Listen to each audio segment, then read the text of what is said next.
우리의 모든 기도, 우리의 모든 간구 응답해 주시는 주님, 주일 오전 시간에 이어서 이 저녁 시간에도 비가 오는 중에 있습니다만 우리 심령을 이끌고 주님 앞에 나왔습니다. 가물어 메마른 땅 같은 갈급한 우리 심령 가운데 이 시간도 하늘 문을 열어주시고 하늘의 신령한 소낙비 같은 은혜를 부어 주시옵시사. 우리의 가라앉은 심령이 소성함을 얻게 하여 주시옵시고 하늘 생수의 강이 우리 심령 가운데 흐를 수 있게 하여 주옵소서. 양식이 없어서 주림이 아니요 물이 없어서 가람이 아니라 하나님의 말씀, 하나님의 은혜의 기갈이 우리 속에 있사오니 종들을 불쌍히 여겨 주시옵시고 사모하는 자에게 좋은 것을 후히 주시고 아끼지 아니하시는 우리 주님, 이 밤에도 우리에게 주께서 좋은 은혜를 베풀어 주시옵소서. 말씀을 듣고 우리가 은혜를 받고 연하여 기도의 자리에 들기를 원합니다. 간구하는 모든 기도와 중보의 간구가 오직 주의 보좌에 상달되게 하시고 하나님 앞에 기억되는 기도의 사람들 다 될 수 있게 하여 주옵소서. 시간을 주께 의탁드리오며 우리 구주 예수님 이름으로 기도하옵나이다. 아멘. 하나님의 말씀은 신약성경 103페이지 누가복음 제8장 1절 이하의 말씀 봅니다. 신약성경 103페이지 누가복음 제8장 1절 말씀부터 3절 말씀까지 한 절씩 교독합니다. 1절, 그 후에 예수께서 각 성과 마을에 두루 다니시며 하나님의 나라를 선포하시며 그 복음을 전하실세 12 제자가 함께 하였고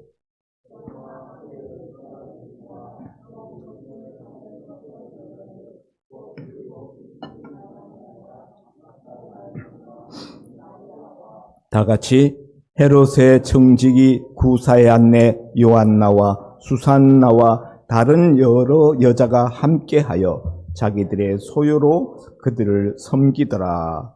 아멘. 오늘 우리 오전 시간에 바로 이 앞부분의 말씀을 가지고 은혜를 나누었습니다. 더 사랑하는 자라는 제목으로 예수님이 한 바리새인의 집에서 식사하실 때 죄인인 한 여자가 그 집에 갑자기 쳐들어와서 아주 당돌하게 또 너무 기이하게 예수님의 그 발에 향유 기름을 붓고 자기 머리털로 예수님의 발을 닦아드리고 그 발에 계속 입 맞추고 그리고 울고 그런 그 희한한 모습을 우리가 오전 시간에 상고하였습니다. 그런 여인의 기이한 행동을 예수님이 묵묵히 지켜보시면서 방관하고 있는 그 모습에 바리새인 시몬이 그 집주인이 의아하게 생각하면서 이가 만일 참된 선지자라면은 이 여자가 어떤 죄인인 것을 알아차렸을 터인데 하면서 예수님의 참 선지자 되심에 대하여서 의구심을 마음에 품었을 때 예수님이 그 시몬에게 마음으로 품은 그 생각을 아시고 대답하시죠. 내가 네게 이를 말이 있다 하시고 두 빚진 자의 비유를 말씀하십니다. 두 빚진 자가 있었는데 한 사람은 50데나리온 빚졌고 다른 한 사람은 500데나리온 빚졌다. 두 빚진 자가 빚 갚을 능력이 없는 것을 그 빚을 준 사람이 알고 두 빚진 자의 빚을 다 탕감해 주었다. 네 생각에는 누가 저를 더 사랑하겠느냐? 바리새인 시몬이 대답하기를 많이 탕감받은 사람입니다. 그랬더니 내 말이 옳다. 그리고서는 그 집주인 바리새인 시몬의 예수님께 대한 태도와 이 죄인이라고 이 바리새인이 마음속으로 지금 생각하고 있는 이 가련한 여인이 예수님 앞에 나와서 하는 행동을 비교하시면서 이 여인은 더 많은 은혜를 받았기 때문에 예수님을 더 사랑하고, 너는 자신이 하나님 앞에 덜 은혜를 받았다고 생각하기 때문에 덜 사랑한다, 적게 사랑한다, 이렇게 예수님이 말씀하십니다. 그리고서는 그 여인에게 내 죄 사함을 받았다, 그리고 내 믿음이 너를 구원하였으니 평안히 가라, 이렇게 선언하시는 내용을 우리가 오전 시간에 이 말씀을 나누었습니다. 예수님에게 향유 옥합을 가지고 와서 기름 부은 사건은 마태복음에도 나오고 마가복음에도 나오고 누가복음에도 나오고 요한복음에도 나옵니다. 마태복음 26장 6절 이하에, 또 마가복음 14장 3절 이하에, 요한복음 12장 1절 이하에 예수님의 발에 기름 붓고 머리털로 닦는 여인의 이야기가 나옵니다. 그러나 다른 복음서에 나오는 예수님에게 향유옥합을 깨뜨려 기름 붓는 여인의 이야기와 누가복음에 나오는 이 이야기는 동일 기사가 아니고 다른 기사다라는 것을 오전 시간에 말씀드렸어요. 왜냐하면 이 사건이 이루어진 시점이, 오늘 이 누가복음의 향유옥합을 부은 이 사건은 예수님의 갈릴리 제2차 사역 중에 일어났던 일로서 예수님의 공생애 중 중간 부분에 일어났던 일입니다. 반면에 마태복음과 마가복음과 요한복음에 나오는 향유옥합을 부은 여인의 이야기는 예수님의 공생의 맨 마지막에, 예수님이 십자가에 달리시기 12일 전에, 6월절 12일 전에 일어난 사건으로, 그 일어난 장소는 바로 죽었다가 예수님이 살려내신, 시체가 되어 썩은 냄새가 나는 나사로의 그 동네, 베다니죠.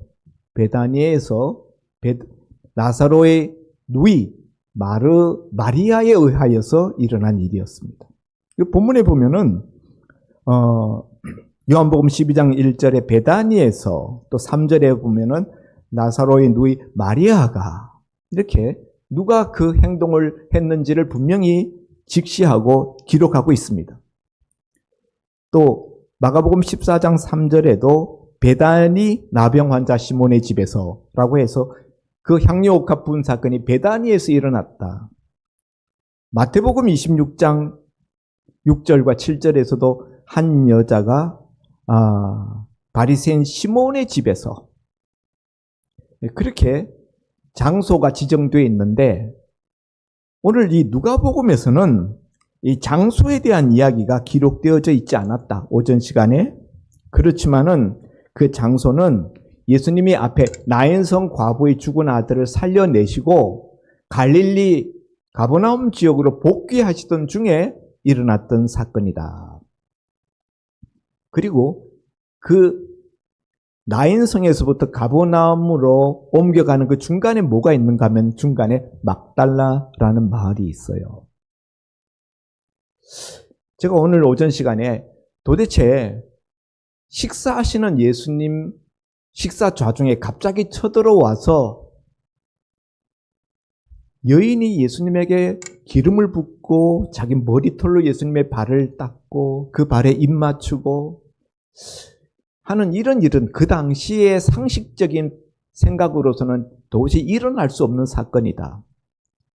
여인네가 남자들만 모여서 식사하는 자리에 들어온다는 것 자체가 어불성설이고, 그 당시에 유대인의 관념에 의하여서 본다면은, 그리고 그렇게 예수님의 신체를 접촉한다는 것 역시 있을 수 없는 일이다.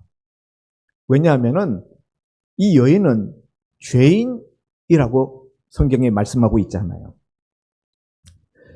여러분, 성경에서 여자를 죄인이라고 말할 때는 특별히 어떤 여자를 죄인이라고 지칭했을까요?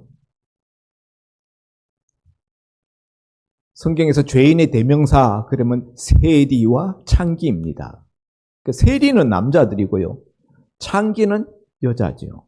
그래서 죄인인 한 여자 이렇게 표현할 때 그 죄인이라는 여자는 노골적으로 묘사하지 않아서 그렇지 창기를 가리키는 점잖은 표현이다, 이렇게 보면 되겠습니다. 그러니까 이스라엘 사람들이 대놓고 저 죄덩어리야, 오염덩어리야 이렇게 인정했던 이 창기. 그리고 또 다른 한 부류의 죄 오염덩어리는 남자에게 있어서는 세리. 그래서 이 두 집단의 사람들하고는 접촉을 하지 않는 것이 유대인들의 정결 예식, 거룩함을 지키는 그런 바리새인의 율법에 속했습니다. 그러니까 이 바리새인이 볼 때 예수님이 이 죄인인 여자와 신체를 접촉한다는 것은 그 순간에 그 부정한 것이 예수님에게 다 옮겨오는 거예요. 예수님도 부정하게 되는 것입니다. 이런 것을 용납할 수 없는 일임에도 불구하고 예수님이 그걸 묵묵히 이 여인의 발 마사지를 받고 계시는 것 같은, 너무나도 이해할 수 없는 그런 예수님의 모습 때문에 이 바리새인 시몬은 이 사람 선지자 맞아? 이런 의문을 가졌었다. 그에 대한 예수님의 사람 보는 시각. 예수님은 사람을 차별하지 아니하신다. 바리새인들이 일반적으로 예수님을 적대시하는 그런 입장을 띄었지만은 바리새인 시몬이 자기 집에 예수님을 초청하여 식사 대접하고자 하니까 바리새인의 집에도 가시고, 앞서서는 세리 마태가 예수님의 제자로 부르심을 받고 자기 집에서 잔치를 열어서 주님을 초청하니까 그 집에 세리들과 함께 앉아서 식사를 나누기도 하셨습니다.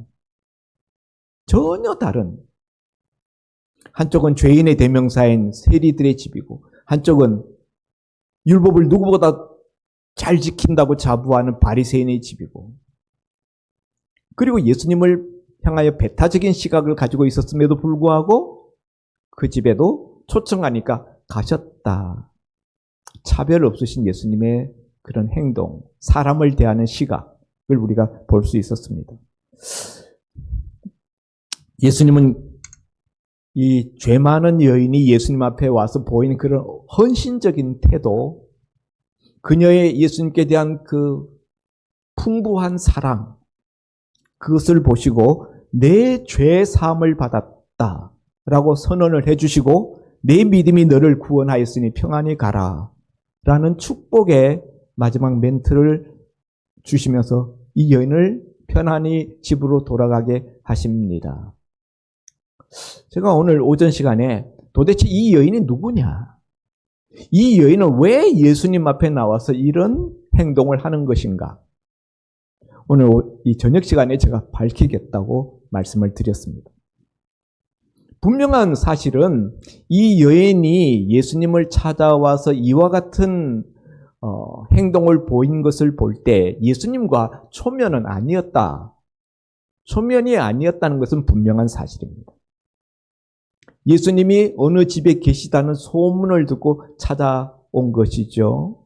그리고 찾아올 때 그냥 찾아온 것이 아니라 귀한 향유옥합. 향유라는 이 기름 일종인데요. 아주 향이 나는 기름으로서 비쌉니다. 여인들이 시집 가기 전에 자기 시집 갈 미천을 장만할 때 향유옥합에다가 이 향유를 차곡차곡 모아가지고 그걸 시집 가는 미천으로 삼았던, 언제든지 현금화할 수 있는, 그러나 굉장히 매우 값비싸고 가치 있는 그런 물건이었습니다. 예수님이 계시다는 곳을 수소문해서 알아내고는 그 집에 예수님을 만나러 가는데 이 향유 옥합을 가지고 가서 이 향유를 예수님께 부어드렸다는 거죠. 이런 것을 볼 때 이 여인은 과거에 분명히 예수님 만난 적이 있는 여인이고 과거에 예수님께로부터 어떤 은혜를 받은 것이 분명하다. 성경이 그런 이야기를 이 본문 속에서 하고 있지 않기 때문에 우리가 추론해 보는 것입니다. 어떻게 예수님을 찾아와서 이런 일을 벌이고 있는 것인가? 무슨 과거가 있지 않겠는가? 분명히 과거에 예수님 만난 적이 있고 예수님께로부터 큰 은혜를 받은 적이 있기 때문에 이 여인은 예수님이 자기 동네에 오셨다는 이야기를 듣고 그 예수님 한번 다시 내가 만나봤으면 좋겠다 하는 마음으로 이 향유옥합을 가지고 예수님을 찾아갔으리라 짐작합니다. 근데 이 여인이 누굴까? 그냥 한 여인이라고 얘기해요. 그런데 이 여인이 예수님 앞에 찾아와서 내 죄 사함을 받았느니라, 내 믿음이 너를 구원하였느니라, 평안히 가라 라는 이 여인의 기사가 끝나고 그 다음에 무슨 이야기가 나오는가 하면은 예수님의 그 제자들, 그리고 그 다음에 보면은 예수님을 섬겼던 여제자 그룹에 대한 소개의 말씀이 나옵니다. 2절에 8장 2절, 오늘 우리가 이런 본문입니다. 또한 악귀를 쫓아내심과 병고침을 받은 어떤 여자들 곧 7 귀신이 나간 자 막달라인이라 하는 마리아와 헤롯의 청지기 구사의 아내 요한나와 수산나와 다른 여러 여자가 함께하여 자기들의 소유로 그들을 섬겼더라. 예수님의 제자 공동체 12제자를 비롯해서 예수님을 비롯해서 그들을 물질적으로 섬겼던 여제자 그룹이 있었다는 거예요. 우리가 예수님의 제자들은 베드로를 위시해서 안드레, 야고보, 요한 다 어부였습니다마는 다 어부로서의 생업을 이미 다 놓고 전적으로 예수님을 따르고 있지 않습니까? 세리 마태 또한 마찬가지입니다. 세관에서 일하다가 그 직장을 던져버리고 예수님을 따라왔기 때문에. 그러면은 이들은 뭘 먹고 뭘 쓰고 살았습니까? 돈도 안 벌고 먹는 것은 어떻게 먹고 예수님이 날마다 오병이어의 떡을 만들어 주시지는 않았을 것 아닙니까? 그런 예수님의 제자 공동체를 물심양면으로 섬겼던 사람들이 있었는데 바로 그 핵심적인 후원 그룹이 바로 오늘 본문에 나오는 이 2절, 3절에 나오는 이 여제자 그룹이 있었다. 여제자. 이들이 자기들의 소유로 그들을 섬겼다라고 3절 끝에 나옵니다. 비교적 물질적인 여유가 있었던 사람들이라고 생각되어지죠. 여기 보면은 헤롯의 청지기, 헤롯의 창고직이라는 이야기예요. 그런 그 구사의 아내, 또 알 수 없는 수산나라는 여인, 그리고 맨 첫 번째에 나오는 사람이 7 귀신이 나간 자 막달라인이라 하는 마리아. 여기 이제 마리아가 나오는데요. 성경에 마리아가 참 많이 나옵니다. 예수님의 모친 마리아가 있는가 하면요. 또 베다니, 나사로의 누이 마리아가 있잖아요. 그런가 하면 여기 막달라 마리아, 7 귀신이 나간 여자. 이런 마리아도 있어요. 자, 근데 도대체 이 앞에 향유 옥합을 부어드렸던 여인의 이야기를 하다가 갑자기 여제자 그룹에 대한 이야기로 누가가 화제를 옮기고 있다는 거예요. 여러분, 우리는 누가가 이 누가복음을 기록할 때는 우리가 보는 것 같은 장과 절의 구분이 없었다는 것을 우리가 생각해야 됩니다. 그건 이 19세기에 와가지고 굉장히 후대에 와서 이 장과 절이 매겨진 거예요. 원래 성경을 기록할 때 성경 저자들은 장, 절 이런 거 없었어요. 그냥 한 문장으로 쭉 누가복음 1장부터 맨 마지막 장까지 그냥 한 문장으로 끊김이 없이 다 써내려갔던 거죠. 그렇다고 보면은 앞에 향유 옥합을 부은 여인의 이야기 뒤끝에 예수님을 섬겼던 여제자 그룹의 이야기가 연결되어져서 나오는데 무슨 관련이 있는 것이 아닐까?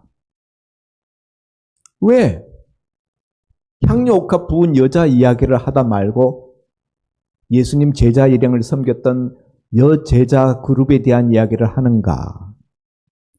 이 사이에는 분명히 뭔가 연관성이, 누가는 그런 어떤 연관성을 가지고 이 순서를 이렇게 써내려갔다고 생각되어집니다. 자, 그러면요. 이 예수님의 여제자 핵심 그룹 중에 어떤 한 여자가 앞에 나오는 예수님께 향유옥합을 깨뜨려 부어드렸던 그 여자일 수 있다. 우리가 두 가지를 생각하는 거예요. 이 여자는 예수님을 과거에 만난 적이 있고 분명히 예수님께로부터 큰 은혜를 받은 그런 경험이 있는 여자임이 분명하다. 또 두 번째, 이 여인은 예수님의 여제자 핵심 그룹 중에 속하는 한 일원이 되었을 것이다. 이 두 가지. 자, 그러면은 과거에 예수님을 만나서 예수님께로부터 큰 은혜를 받았던 여인이 성경 복음서에 어떤 여인들이 있었는가? 많을 것 같은데 별로 없어요. 그 이름이 드러나 있는 혹은 그 사건이 드러나 있는 그런 여인들은 거의 없다. 단 2명 있어요. 한 명은 요한복음 4장에 나오는 예수님이 사마리아 마을로 지나가실 때 한 우물가에 앉으셨을 때 거기 대낮 정오에 물 기르러 항아리를 메고 나온 여인이 있었습니다. 예수님이 여인에게 물 좀 달라. 그러니 그 여인이 예수님께 아주 까칠하게 대답합니다. 유대인 남자인 당신은 왜 사마리아 여자인 나한테 말을 거십니까? 예수님이 내게 물 달라 하는 이가 누군 줄 알았으면 내가 오히려 나한테 물 달라고 했을 것이다. 내가 주는 물은 다시 목마르지 아니하는 생수다. 이런 말씀을 하셔요. 그런 물이 있습니까? 한 번 먹으면 영원토록 목마르지 않다고요? 그런 물 있으면 나한테 그 물 좀 주십시오. 그러니 예수님이 가서 내 남편을 불러와라. 이 여인은 과거에 이미 남편 5이 지나간 여인이에요. 5명의 남자와 살다가 지금은 6번째 남자와 함께 사는데 그 남자는 남편도 아니에요. 이 여인이 자기 그런 것을 고백합니다. 그랬더니 예수님이 내 말이 옳도다. 여인은 난 남편이 없습니다. 이렇게 대답하거든요. 그랬더니 예수님이 맞다. 내가 과거에 남편 5이나 있었고 지금 사는 사람도 내 남편은 아니다. 내 말이 옳다. 그렇게 이야기하니까 여인이 주여 내가 보니 선지자로소이다. 자기의 가장 치부, 아무에게도 드러내지 않는 그 비밀스러운 치부를 예수님이 다 아시는 거예요. 이분이 선지자라는 생각이 들자 여인은 예수님께 신앙적인 질문을 던집니다.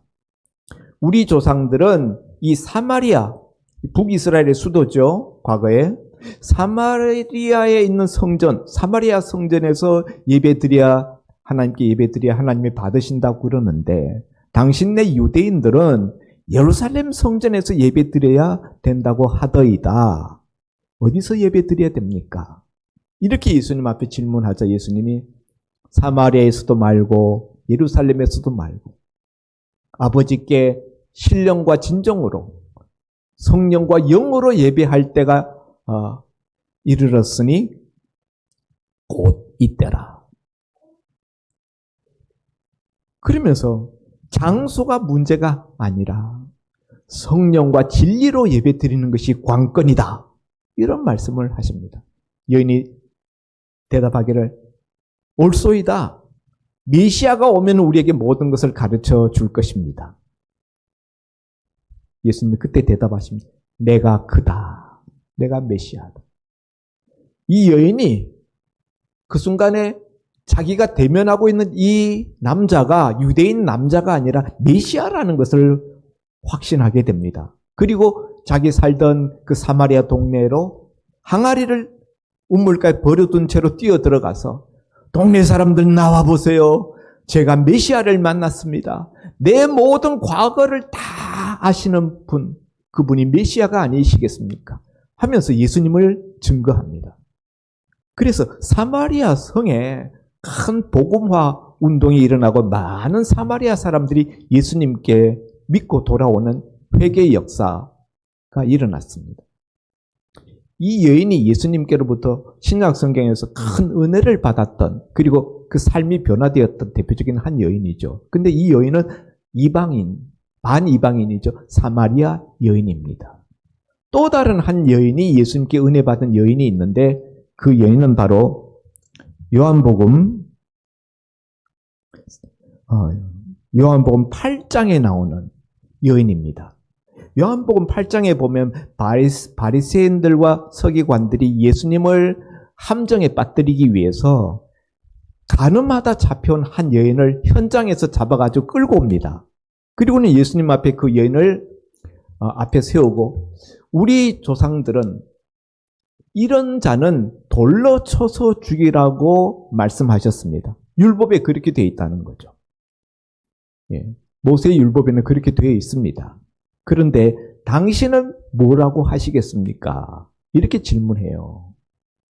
참 이렇게 대답해도 곤란하고 저렇게 대답해도 곤란해요. 율법대로 돌로 쳐서 죽이라 그러면 부자비한 인간이라고 그렇게 예수님을 평할 것이고, 그렇다고 여인을 살려주라 그러면 율법을 파괴하는 율법 폐기론자라고 예수님을 매도할 것이 분명하기 때문입니다. 이때 예수님은 땅에 엎드려서 끄적끄적 글씨를 쓰십니다. 사람들이 도대체 뭘 하는가? 이거 보니까 글자를 한참 쓰다가 일어나서 너희 중에 누구든지 죄 없는 자가 먼저 돌로 치라. 이렇게 말씀하시고는 또 엎드려서 글을 쓰십니다. 예수님의 이 말씀과 이 행동을 물끄러미 바라보던 사람들은 들었던 돌을, 여인을 치려고 돌을 다 들고 왔는데 너희 중에 누구든지 죄 없는 자가 먼저 돌로 치라. 죄 없는 자가 누가 있어요? 그래서 양심의 찔림을 받고 하나 둘 돌을 다 내려놓고 돌아갔다. 한참 지난 다음에 예수님이 여인에게 묻습니다. 너를 정죄하던 자들이 다 어디 갔느냐? 없습니다. 그러니 예수님이 여인에게 말하기를 나도 너를 정죄하지 아니하노니 이제 가서 다시는 죄를 범하지 말라 하고 돌에 맞아 죽을 뻔했던, 원래 율법에 의하면 이런 여자는 그냥 돌에 맞아 현장에서 즉결 처분입니다. 사형이죠. 근데 예수님 때문에 살아났어요. 이 두 명의 여인이 예수님으로부터 개인적으로 큰 은혜를 받은 여인입니다. 두 사람 중에 한 사람이 이 예수님 앞에 나와서 받은 은혜에 감격하여서 향료를 쏟아붓고 머리털로 예수님의 발을 닦아드렸던 그 여인이라고 생각되어집니다. 두 사람 중 누구일 것 같습니까? 사마리아인 아니에요. 이 가늠하다 잡힌 여인, 이 여인일 확률이 매우 높다. 그런데 이 여인은 원래 예루살렘에서 이런 일을 벌이다가 잡혔잖아요. 예수님이 예루살렘에 올라가 있을 때 일어난 사건인데요. 지금 이 향료옥합을 예수님 발에 닦아드리는 이 사건은 어디에서 벌어진 사건인가? 그쪽이 아니라 갈릴리 지역, 북쪽, 유다 지역, 예루살렘은 남쪽인데 전혀 사건이 다른 지역이다. 그럼 우리가 어떻게 유추해 볼 수 있는가 하면요.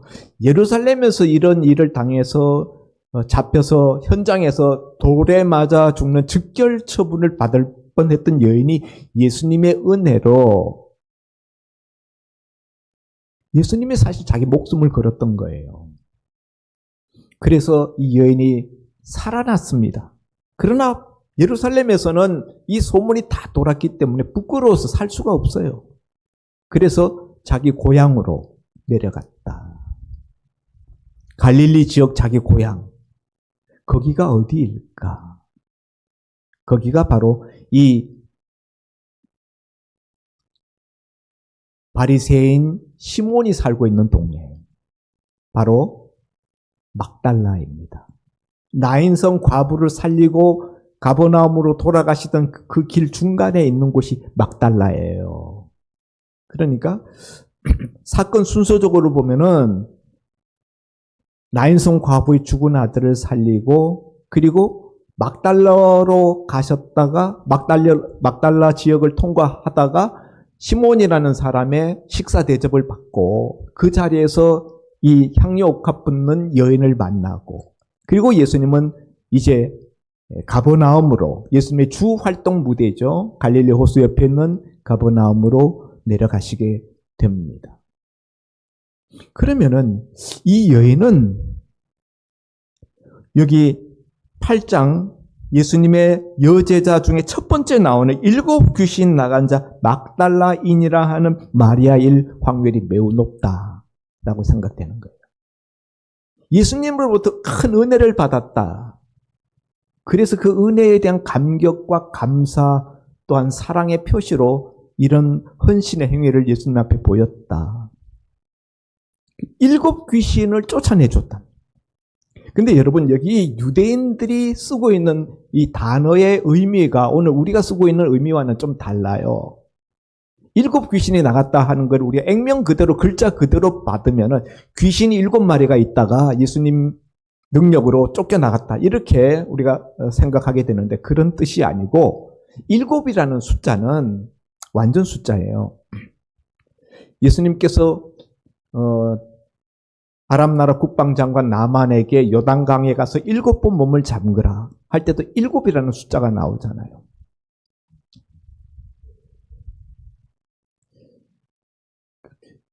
일곱 귀신 들렸다라는 것은요, 우리식으로 이야기할 것 같으면은 누군가가 있는데 그 사람 제정신이 아니에요. 예?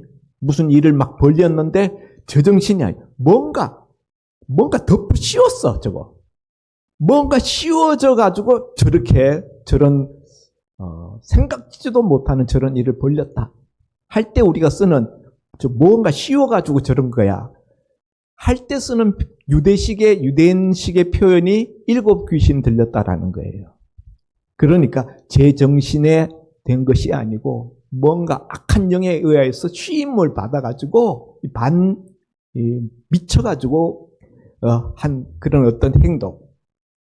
7 귀신이니까 귀신이 7마리나 붙었으니까 얼마나 악한 그런 모습을 말하는 거예요. 죄를 짓는데 그냥 보통으로 죄 짓는 게 아니라 아주 극심한 죄를 짓는 사람, 그렇게 아주 극심하게 오염덩어리가 된 사람을 일컬을 때 7 귀신 들린 놈이야, 7 귀신 들린 년이야, 이렇게 유대인들은 표현했다는 거예요. 그러니까 이 여인은 예수님 만나기 이전에 정말 죄로 점철된, 죄가 가득한 그런 삶을 살았던 악하고 더럽던 여인이라는 거죠. 네. 그런 점에서 이스라엘 여기 오늘 그 바리새인이 죄인인 여자인데 죄인이라고 이렇게 예수님이 못 알아보시나 이렇게 표현했던 그 죄인이란 말 속에 담겨 있는 의미가 제가 창기라고 그랬죠. 창녀.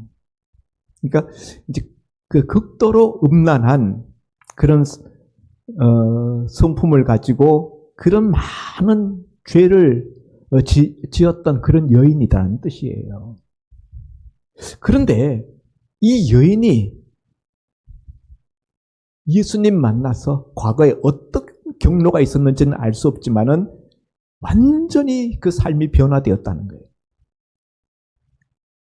예루살렘에서 죽을 뻔하다가 자기 고향으로 내려가서 새로운 삶을 시작했는데, 막달라에서 새로운 삶을 시작했는데, 막달라 마리아라는 것은요, 막달라는 지명입니다.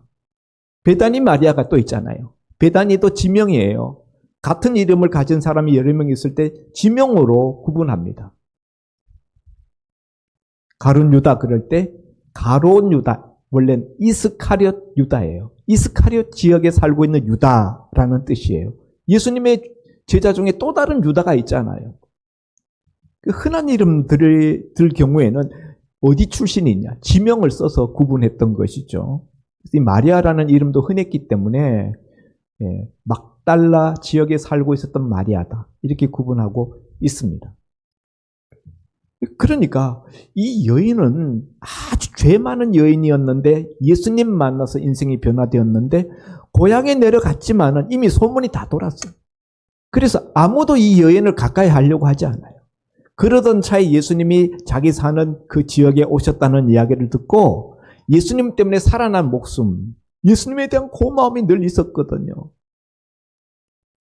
그래서 자기가 귀하게 보관하고 있었던 자기 재산 1호와 같은 그 향료 옥합을 가지고 가서 예수님 앞에 아낌없이 부어드리고 눈물로 자기 머리털로 예수님의 발을 닦아드렸던 것입니다. 여러분, 이 막달라 마리아를 우리가 어디서 볼 수 있는가 하면요, 예수님이 십자가에 달려 죽으시고 부활하시는 그 주일 새벽에 예수님의 그 무덤에 제일 먼저 향유를 그 시신에 바르겠다고 향유를 들고 쫓아간 여인이 이 막달라 마리아입니다. 부활하신 예수님의 부활하신 그 몸을, 부활체를 제일 먼저 눈으로 목격하고 체험한 사람도 막달라 마리아입니다.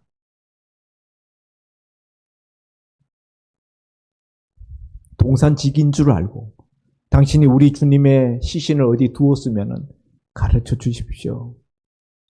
제가 가져가겠습니다. 그럴 때 마리아야 주님이 부르시니까 음성을 듣고 예수님인 걸 알아챘어요. 그 예수님 발을 잡으려고 하니까 내가 아직 아버지께 올라가지 못하였다. 나를 만지지 마라.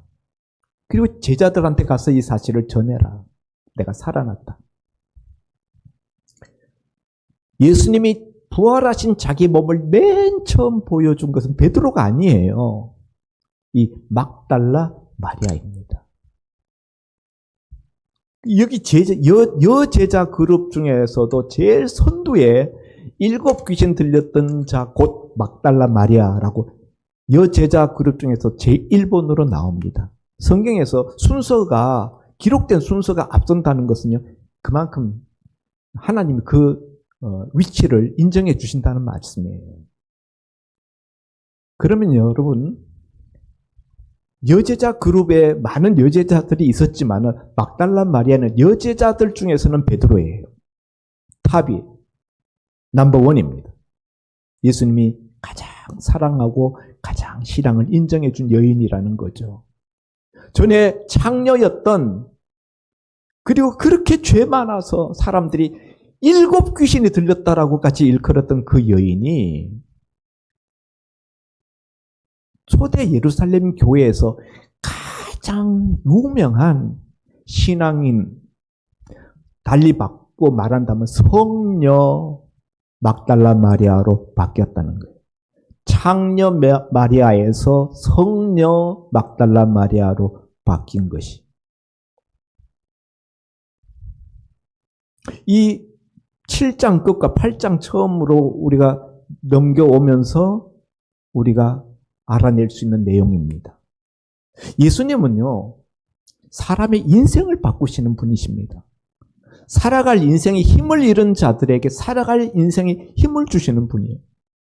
영화 배너에 보면은 배너에 유명한 그 말이 나오죠. 그 노예선에 팔려가서 죽을 뻔했던 그 배너가 노예선에 팔려갈 때 보면요, 그 중간에 막 목이 말라서 죽어가는데 누군가 나그네가 배너에게 물을 먹여주는 장면이 나와요. 그분이 예수님이거든요. 배너가 나중에 돌아와서 그 로마 양아버지 만나서 완전히 신세가 그냥 역전해버리죠. 그때 배너가 자기의 변화된 인생에 대해서 말할 때 예수님 만난 사건을 이야기하면서 그분은 인생이 살아갈 수 있는 힘을 나에게 주신 분이라고 그렇게 이야기해요. 살아갈 인생의 힘, 에너지, 희망, 그 모든 것을 다 잃었던 배너가 예수님 만나서 인생을 살아갈 힘을 얻었다는 거예요. 새롭게 인생을 살 수 있는 그것을 예수님이 주셨다는 거예요. 오늘 이 막달라 마리아도 마찬가지입니다. 그런데 여러분, 성경에는 또 다른 마리아가 나오잖아요. 베다니 마리아가, 나사로의 누이 마리아가 나와요. 예수님이 예루살렘에 올라가실 때 예루살렘에 머무르지 아니하시고 늘 예루살렘 입구에 있는 베다니 마을에 나사로의 집, 달리 말하면 나사로의 누이 마리아와 마르다의 집에 머무셨습니다. 그 오라버니 나사로는 주님의 사랑하는 자라는 별명이 붙어 있었던 사람이잖아요. 죽은 지 나흘 돼서 무덤에서 썩는 냄새가 나는데 예수님이 가서 돌을 치우라 하고 나사로야 나오라 하니까 살아났잖아요.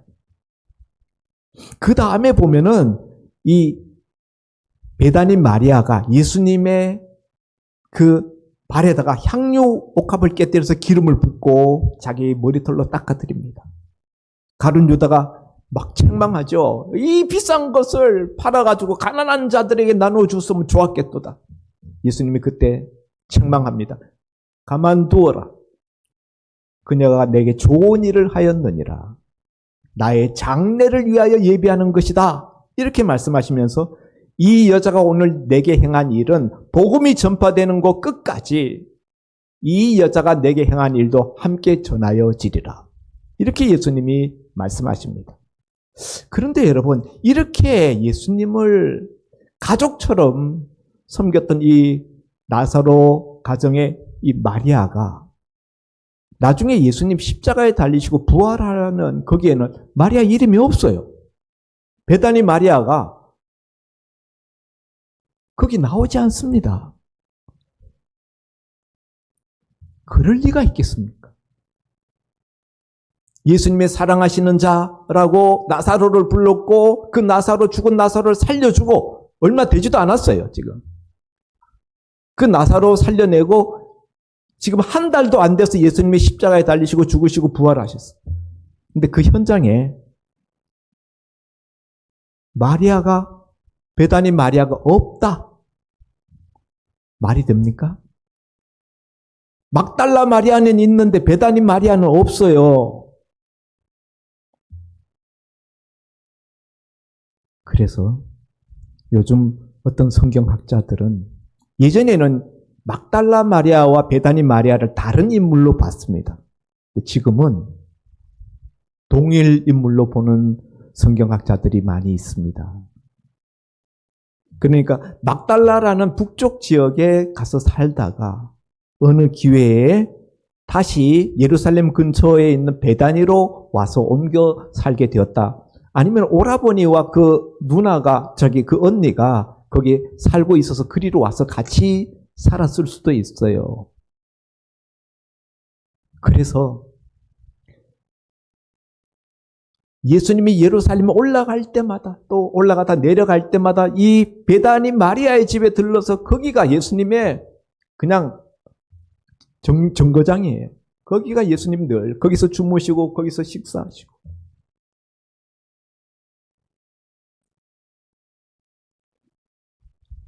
여러분, 창녀 마리아, 7 귀신 들렸던 막달라 마리아가 베다니 마리아가 되었습니다. 성녀 마리아가 되었습니다. 초대 교회에서는 이 마리아가 유명한 예루살렘 교회 일꾼이었습니다. 다 알아요. 과거를 다 압니다. 그러나 누가는 이 마리아에 대한 기사를 성경에 쓰면서 이름을 밝히지 않아요. 왜냐하면 이미 예루살렘 교회에서 이 누가복음을 쓸 당시에는 이미 유명한 교회 일꾼이기 때문에 그녀의 이름을 거기다 밝힌다는 것은 프라이버시를 뭉개는 거예요. 그래서 그 이름을 숨깁니다. 한 여인이라고. 성경은요, 부끄러운 이야기, 수치스러운 이야기, 남의 인격에 모독이 되는 그런 이야기를 할 때는 성경 기자들이 이름을 밝히지 않아요. 참 하나님이 인격적이신 하나님이십니다. 우리가 이 스토리를 보면요, 죄 많은 한 인생을 변화시켜서 성녀 마리아로 만드시고 예루살렘 초대교회의 큰 일꾼으로 만들어 가시는 주님의 그 사랑, 주님의 그 사랑에 엄청난 그 감화를 받았던 이 마리아의 변화, 이걸 우리가 보게 되고 감격, 감탄하게 됩니다. 아무쪼록 오늘 이 시간 주님께서 우리도 그와 같이 만져주시기를 바랍니다. 중요한 건요, 내가 얼마나 큰 죄인인가 하는 것을 깨닫는 것이고, 그래서 예수님의 죄 속하시는 속죄함의 은혜를 갈망하는 거예요. 그 갈망하는 자에게 주님은 이런 은혜를 주십니다. 내 죄 사함을 받았느니라. 내 믿음이 너를 구원하였다. 근데 이 바리새인 시몬은 갈망함이 없었어요. 자기 늘 의롭다고 생각하는, 나 바리새인이야. 나만큼만 의롭게 살아봐. 이런 마음을 가지고 있었기 때문에 이 바리새인은 예수님께로부터 받는 은혜가 지극히 작았다는 거예요. 하나님 보실 때는 다 똑같은, 목보다도 더 검은 죄인인데 자기 스스로 인간적인 비교 잣대를 가지고 나는 저 죄인인 창기인 저 여자보다 나는 의인이라, 이런 의식 때문에 예수님께로부터 받는 은혜가 제한될 수밖에 없었다. 성자는 어떤 사람입니까? 성자는 다른 사람보다 자기를 더 깊이 죄인이라고 인식하는 사람이 성자예요. 예? 사도 바울은 말하기를 나는 죄인 중에 괴수라. 바울이 얼마나 훌륭한 신앙인입니까? 그런데 그는 성경에 기술하기를 나는 죄인 중에 괴수다. 이런 사람들은 다른 사람을 비판하지 않습니다. 다른 사람 비판할 여유가 없어요. 내가 죄인인 것 때문에 늘 그것 때문에 하나님 앞에 몸부림치는데 뭐 남들이 뭐. 오늘 우리 마음속에 이 막달라 마리아 그리고 베다니 마리아, 이들이 우리의 신앙의 사표가 될 수 있기를 주의 이름으로 축원드립니다. 기도합니다. 주님, 오늘 예수님의 식사 자리에 찾아와서 향유옥합 그 귀한 기름을 아낌없이 부어드렸던 한 여인에 대한 이야기를 우리가 나누었습니다. 과거로부터 주님께로부터 받은 은혜가 컸기에 자기가 가장 아끼는 그 향유옥합을 들고 와서 예수님 앞에 부어드리고 눈물로 그 발을 적시고 자신의 머리털로 예수님의 발을 닦아드리고, 인간적으로 볼 때는 이상한 모습이었지만은 주님은 이 여인의 예수님 사랑하는 마음과 예수님께 고마움, 예수님께 감사하는 그 마음을 주님께서는 그대로 다 받으셨습니다. 그래서 여인을 책망하지 아니하시고 오히려 내 죄 사함을 받았다, 내 믿음이 너를 구원하였다고 선언해 주셨습니다. 그 예수님의 선언을 듣고 죄책감에서 벗어나고 훌륭한 믿음의 사람으로 성장하여 예수님의 여제자 중에 가장 첫째 자리에 이 마리아가 서게 된 줄 믿습니다. 오늘 우리가 주님을 따라감에 있어서 우리가 첫 자리에 설 수 있는 주의 제자들이 다 될 수 있게 하여 주옵소서. 주님을 믿을 뿐만 아니라 주님을 사랑하는 자가 되게 하시고, 주님을 사랑하는 자 중에서도 더 사랑하는 자가 되게 하여 주옵소서. 예수님 이름으로 기도하옵나이다. 아멘. 하늘에 계신 우리 아버지여, 이름이 거룩히 여김을 받으시오며 나라 임하옵시며 뜻이 하늘에서 이룬 것 같이 땅에서도 이루어지이다. 오늘날 우리에게 일용할 양식을 주옵시고 우리가 우리에게 죄 지은 자를 사하여 준 것 같이 우리 죄를 사하여 주옵시고 우리를 시험에 들게 하지 마옵시고 다만 악에서 구하옵소서. 대개 나라와 권세와 영광이 아버지께 영원히 있사옵나이다. 아멘. 자유롭게 기도하시다가 자유롭게 돌아가시겠습니다.